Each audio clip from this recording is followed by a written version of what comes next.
Hello, and welcome to the Steve Barkley Ponders Out Loud podcast.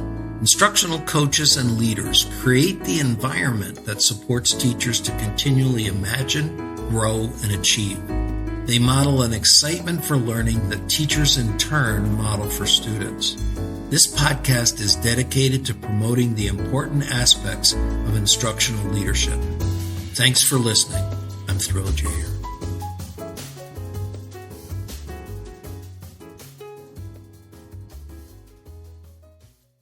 Strengthening Teachers' Professional Learning, PLCs and Coaching. In this podcast, I'm going to review a recent white paper that was published by Research Partnership for Professional Learning. The title of the paper is Building Better Professional Learning, How to Strengthen Teacher Learning. I'll review the key points from the paper and, of course, add my thinking on the side. There is a link to the paper in the lead-in to this podcast. As I read through the paper, I found a strong reinforcement for the role of instructional coaching and for the role of effective professional learning communities. In the overview of their findings, they begin with two statements. Number one, that effective professional learning supports teachers' day-to-day practice. And two, effective professional learning involves accountability for change and improvement. Quote, in other words, successful professional learning tends to focus more on improving what teachers do in classrooms.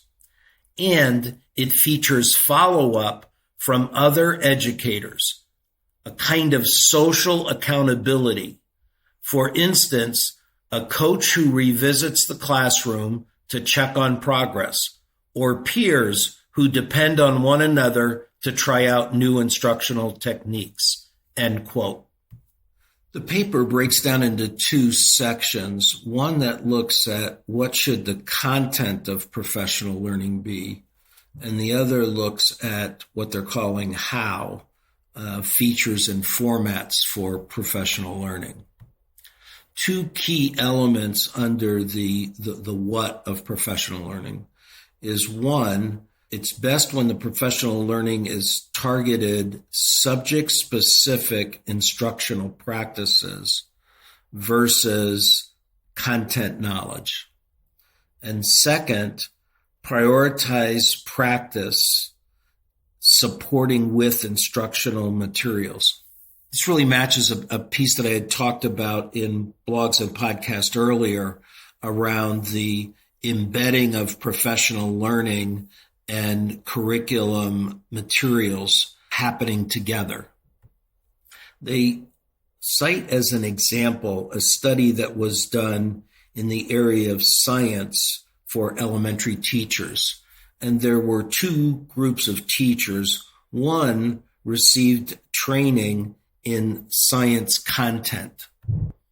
The science content group focused on increasing teachers' understanding of scientific ideas with the goal that that understanding would impact their instruction and student learning. The second group, through a study of videotaped science lessons, analyzed the instructional strategies that were being used.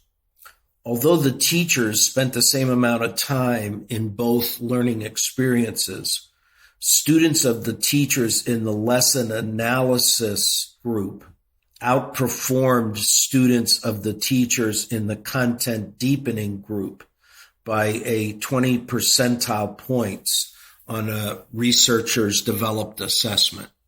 What's being drawn from this research is that while the teacher's understanding of content is important and critical, it needs to be combined with teachers' understanding of how learning occurs on the student's part, learning specifically connected to subject matter content.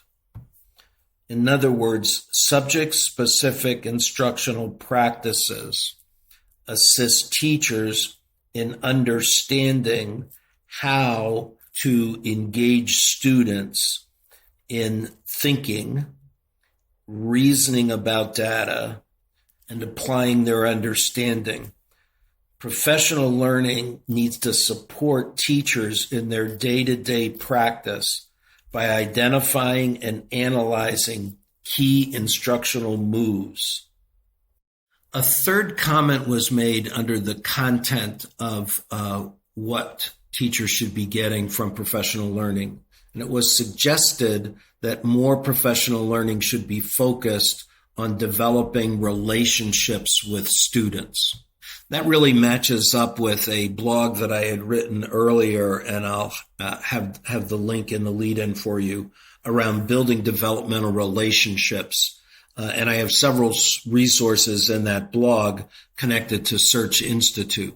They identify that we are frequently talking with teachers about the importance of relationships with students, but seldom get into the specifics of strategies teachers use to make that happen. In that blog, I featured the 5 elements that Search Institute suggests that we need to be focused on. That is, how do we express our care? How do we challenge student growth? How do we provide support? How do we share decision-making power with students? And then a biggie in expanding students' pictures of what the possibilities are. Now let's take a look at the second part of the report, which talked about the how. They identified 3 critical elements. 1, encouraging peer collaboration for improvement. 2, relying on coaching to get the work done. And 3, adding follow-up meetings to address teacher concerns. The paper suggests that there is growing evidence that well-structured collaboration, formal or informal, can support ongoing development of teachers' instructional skills. They state, quote, there is widespread and rigorous evidence that teachers can and do learn from each other, that teachers improve their practice more in schools that are more collaborative workplaces, and that interventions designed to promote teacher collaboration around instructional practices can improve teacher practice and, real critical here, student outcomes. However, evidence also suggests that collaboration as a simple structural reform does not necessarily have payoff. Building teacher team time into the school day is only valuable if that time is well used. In other words, how collaborative approaches are designed and implemented matters a great deal, end quote. This really reinforces for me the value of PLCs engaging in goal setting. Goal setting for increases in student learning outcomes. And then those goals drive teachers in the PLCs to be asking that critical question, what do our students need us to learn?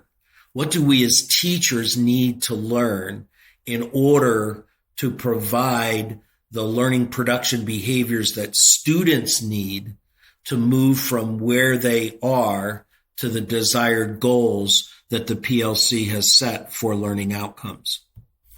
It's why I'm a strong believer that it is essential for student work to frequently be on the table at PLC meetings.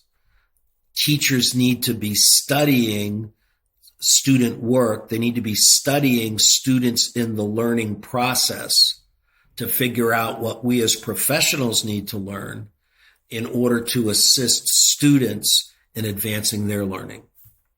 The study added one additional value to those collaborative groups as it connects to teacher learning. Collaborative structures provide social accountability that encourages teachers to try new practices. Quote, if a teacher says they will try out a specific practice and the teacher needs to return to the PLC the following week, there is an added incentive to test out the practice. Thus, collaboration for improvement is a promising approach to support the ongoing learning and development of teachers, end quote. The second item under the how was rely on coaching to get the work done. The paper identifies that there is strong evidence that supports coaches working one-on-one with teachers on specific aspects of the teacher's practice over a sustained period can identify results in student learning from the work of coaches. Those studies are in diverse subjects and programs where coaching was included to improve both average instructional classroom quality and student outcomes. How coaching time is used is pointed out in the paper as a critical element. Quote, coaching that includes focused and specific pre-lesson planning can improve teaching. And focusing on one-on-one coaching as opposed to administrative duties is likely the most effective use of coaching resources. Many scholars suspect that coaches who spend their time largely engaged in administrative duties are not as effective as those who spend more time in classrooms observing instruction and facilitating teacher learning, end quote. I worked with one instructional coach who had an ongoing way of exploring this issue with her administrator. The coach kept a daily journal of where she spent her time. And every 2 weeks, she met with the principal to look back over her daily time use. She added one element, and that is she color-coded her daily schedule using green to highlight those areas she felt were most likely to have a positive impact on student learning. She used yellow to identify activities she was engaged in that she had some concern as to whether or not that time was impacting student learning outcomes. And then she used a red check to identify activities that she felt pretty sure were places she spent her time, but was going to be unable to document that it was going to come back and impact student learning. It was a great way to kick off a conversation with her building principal. In the section that talks about coaching, it describes why coaching works.